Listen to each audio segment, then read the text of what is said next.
In today's video, we are doing a pod kit on a VSTAR 1100. First step, seat off. Next step, tank off. 2 bolts, it slides out. Don't drop it, it scratches easy. Then we'll catch up. See you later.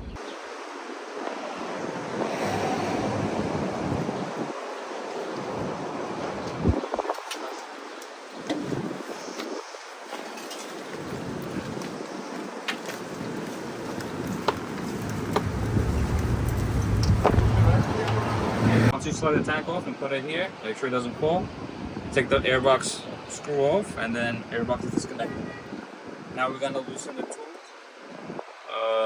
straps that hold the airbox in to the actual fuel or the throttle body. Once that's off, we can take the whole airbox off. Connectors that tighten the airbox to the throttle body. There's 2 of them, one in the front here and then one in the back from the other side. Once you loosen that, this should become loose. Yeah, you can see how now there's a space here and the airbox moves. Now we're gonna do the same thing on the other side. Between these 2 cables, right under the box, look at it from far away and you'll see it.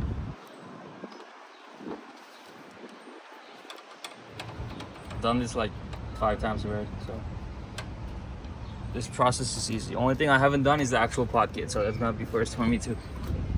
This also has a screw on top.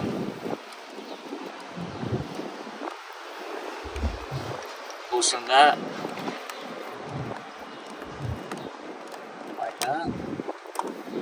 And this should come loose like that.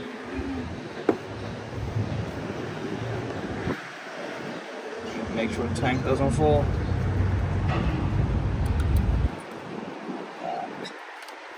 This should come out. That. Now this hose is the overflow, and we're gonna disconnect it from the actual bracket. But over here I put the clip because it was leaking. So make sure you loosen the clip first with your hand. There you go. That's it. That's all it is for the airbox. Now you can see the actual throttle body. That's the choke controller, choke cable. You disconnect it by looking at this line, I'm guessing, and just pull it out. Yep, there you go. It's pretty self-explanatory right there. Now this is attached to this with the screw. There's no parts for this shit. There you go, bolts out. I'm gonna leave this here when I reconnect it, but I'm gonna put the bolt back on so I don't lose it. All right, next, these 2 cables should be the throttle controllers, which they are. Now I gotta figure out how to disconnect that.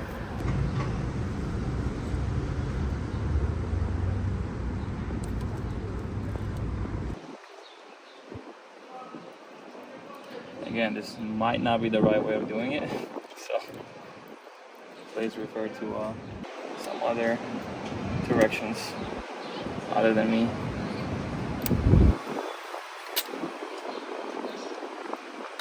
Okay.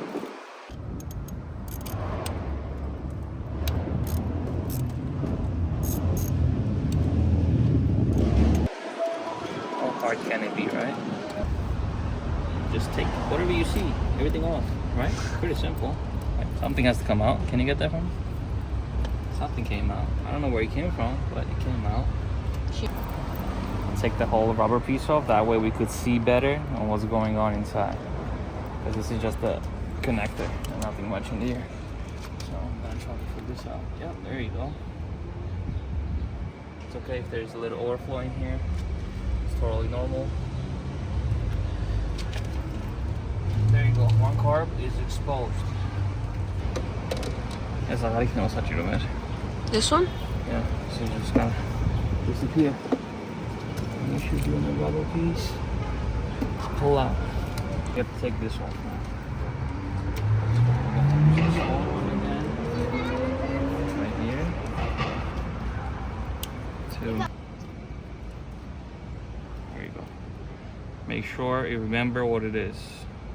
This one says number two. Yeah. Number 2 is always the back side.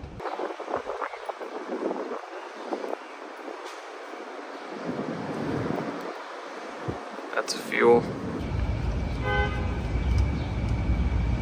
Don't drop it. And don't forget where they go.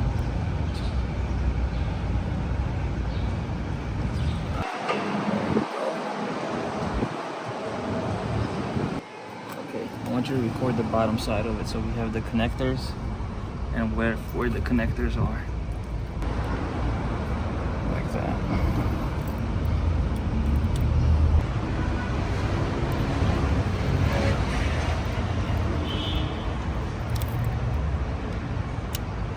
Okay, now we're gonna take this home, clean it, cover the holes while you're working on the car. Especially I'm leaving the bike outside. You don't want anything crawling in there or getting in there. Circuit one.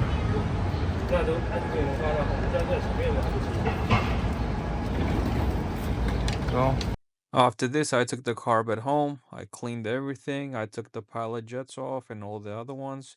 This is the new jet that came in the kit.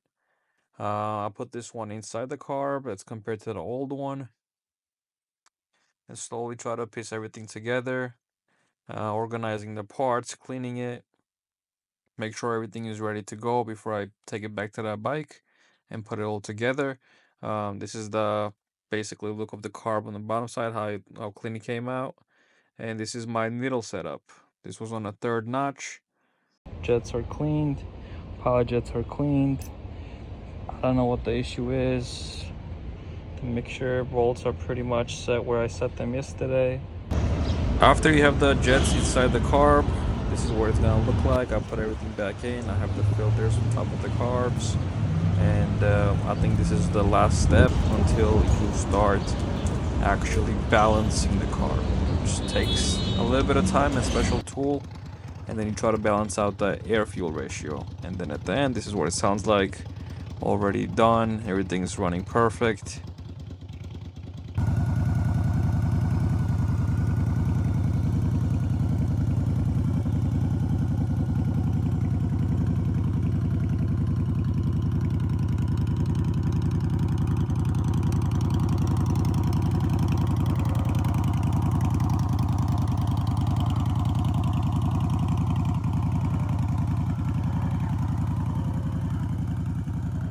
And I was pretty satisfied actually with this build.